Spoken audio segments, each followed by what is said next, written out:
I consider two variations in the hard nucleus. That is the dense lens, which is quite common, and then also the very dense brunescent lens. The lens fibers are arranged radially, resulting in the Y suture lines that we see sculpting down through the nucleus.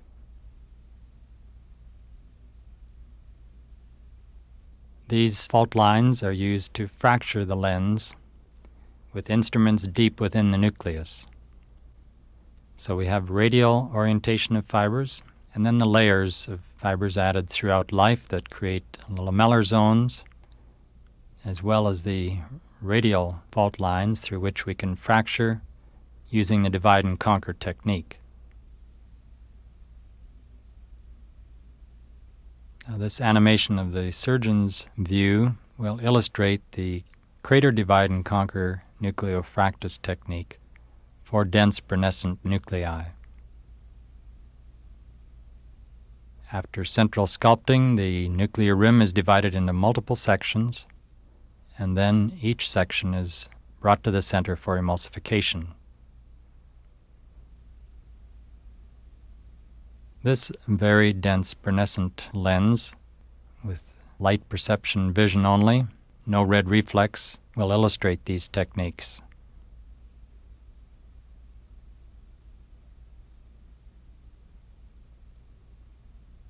This case requires 8.4 minutes of phaco time, but only 2.85 minutes of accumulated energy, indicating about 30% average power used.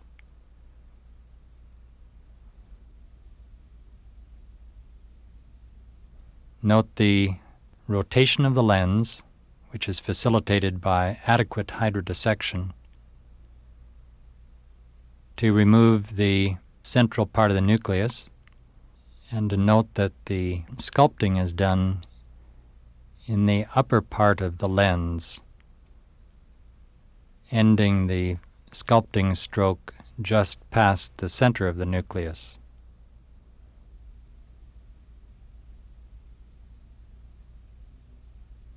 The second instrument is used to nudge the nucleus inferiorly to accomplish this downslope sculpting, as I speak of it, because the sculpting here in the upper part of the lens allows the travel of the phacotip to be parallel to the slope of the posterior capsule.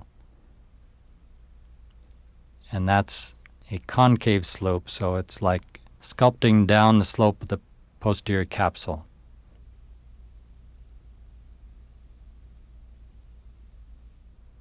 We're going to show this now at 2 times normal speed so that you can see the entire case in the time allotted.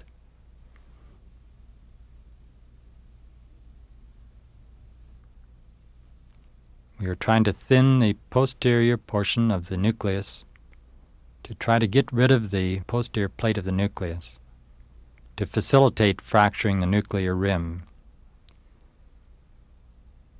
If the plate is not removed entirely, the fracturing cannot be complete to the central part of the nucleus.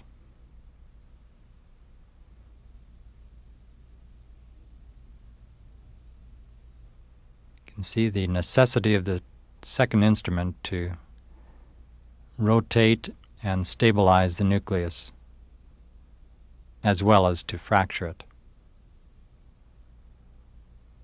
A 30-degree tip is used,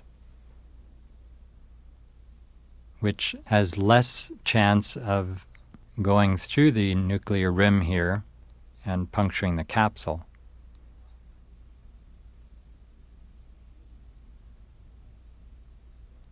And you see that a cross-action technique of fracturing is utilized in these very dense nuclear rim cases. And also a little notch is created in the nuclear rim so that the spatula has something to push against. Notice the high magnification used in this case. The higher the magnification, the greater the stereoscopic separation.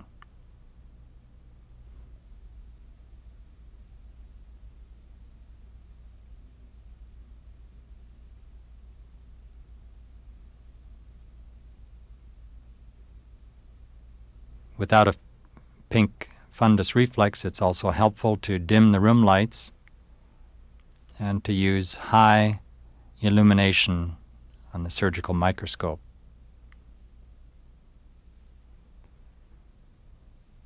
Surgeon control of the phacopower is helpful to use a minimal amount of power, just a short burst, to engage this section of the nuclear rim.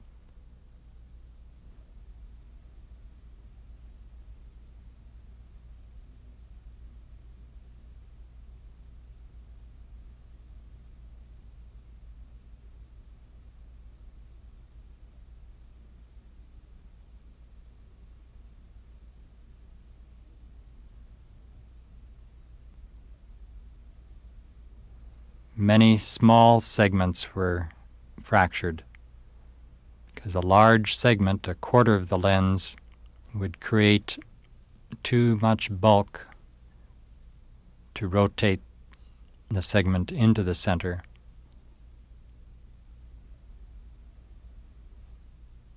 So the more dense the lens, the more segments should be created for safety.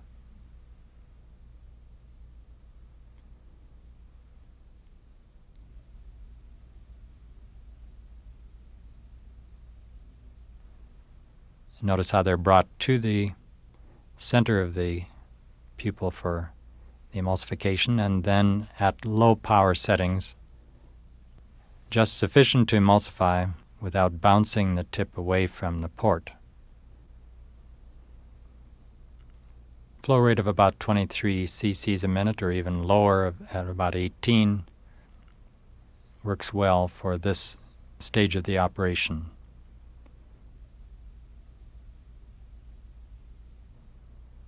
And as we conclude the case, we realize the advantage of phacoemulsification and even the very dense brunescent nucleus, where the intact continuous curvilinear capsule rhexis has been maintained for in-the-bag placement of the implant, and this dense lens has been removed through a small incision.